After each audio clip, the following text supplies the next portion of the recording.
मोक्षाने शिबूचा जामीनही केला आणि विश्वंभर समोर आणलं कुणी रुद्रचं घाणेरडं रूप. नमस्कार मित्रांनो, या मालिकेच्या आजच्या भागामध्ये नक्की काय घडलं चला तर बघूया. तर घडतं असं, मोक्षा शिबूचा जामीन द्यायला जाते तेव्हा रुद्र खूप रागात असतो. तो मोक्षाला बघतो आणि म्हणतो, मोक्षा मॅडम तुम्ही इथे काय करताय? मोक्षा म्हणते, सांगते वकील साहेब. आता वकील एक फाईल देतात. ती म्हणते, शिबूचा जामीन द्यायला आले.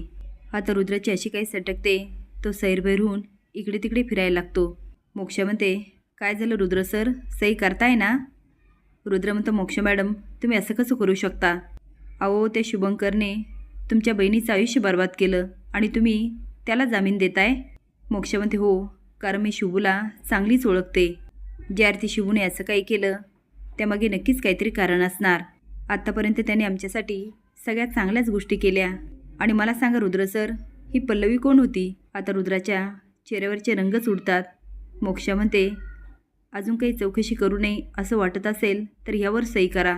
खरं तर रुद्रला खूप राग येत असतो, पण मोक्षासमोर त्याचं काहीही चालत नाही आणि तो सही करतो.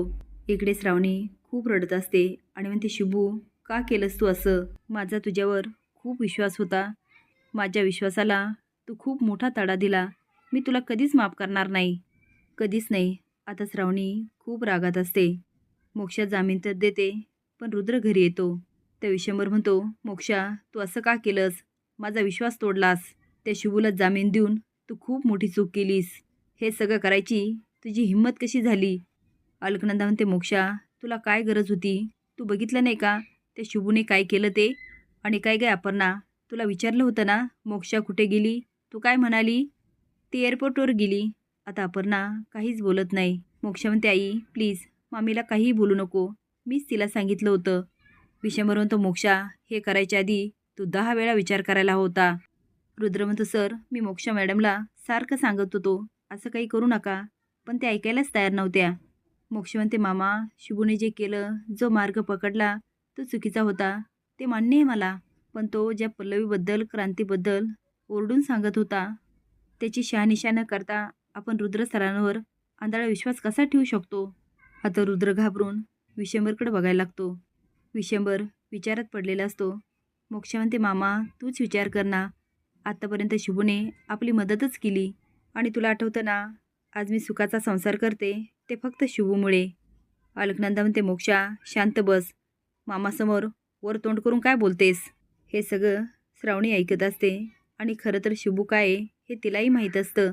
पण बाबांच्या प्रेमामध्ये ती एवढी आंधळी झालेली असते की शुभूच्या चांगुलपणाचा तिच्यावर काही परिणाम होत नाही. काका म्हणतो, भैयासाहेब मोक्षा काय म्हणते ना त्याचा एकदा तरी विचार करूया. कारण शुभू पण कुठल्या तरी पल्लवीबद्दल बोलत होता आणि लग्नाच्या दिवशी तिच्या बहिणीचा पण मृत्यू झाला. शुभूने आपल्याला सांगायचा खूप प्रयत्न केला, पण आपण त्याचं काही ऐकूनच घेतलं नाही. अलकनंदा म्हणते, तू शांत बस. अजून जर काही बोललास ना. आता काका घाबरतो आणि शांत बसतो. मोक्षा म्हणते, आई मामाला का शांत करते? तो बरोबर बोलतोय. अगं श्रावणीच्या आयुष्याचा प्रश्न आहे, तुम्ही एकदा तरी विचार करा. विश्वंभर म्हणतो, रुद्र खरं खरं सांगायचा ही पल्लवी क्रांती कोण होती? आता मात्र रुद्र चांगलाच सैरभैर होतो आणि म्हणतो, सर अहो तुम्ही यांच्यावर काय विश्वास ठेवताय? असं काही नाही, मी या मुलींना ओळखतच नाही. विश्वंभर म्हणतो, तसं असेल तर तुझ्यासाठी चांगलं आहे. इकडे स्वीटीची मात्र सारखी धडपड चालू असते. आता शुभू जातो तर लग्नाचा माहोल असतो. शुभूची आई म्हणते, शुभू चल स्वीटीशी लग्न कर. शुभू म्हणतो, आई दोनदा कसं लग्न करणार? अगं माझं श्रावणीशी लग्न झालं आहे. स्वीटी म्हणते, तू असं कसं करू शकतो? माझ्याशिवाय तू त्या श्रावणीशी का लग्न केलंस? शुभू म्हणतो, मी श्रावणीशी लग्न करायचं की अजून कुणाशी? तुला काय करायचं गं? शुभूची आई म्हणत असते, शुभू शांत बस. तुम्हाला वचन दिलं होतंस, आता वचन पाळ. शुभू म्हणतो, आई मला माफ कर, मी तुझं वचन तोडलं. हवं तर तुम्हाला पाहिजे ती शिक्षा दे. स्वीटी म्हणते, ठीक आहे, आता या दोघांचंही लग्न होणार नाही. आता काही झालं तरी शुभूसमोर सगळंच सत्य येणार. असेच नवीन अपडेट जाण्यासाठी लाईक आणि सबस्क्राईब करा. धन्यवाद.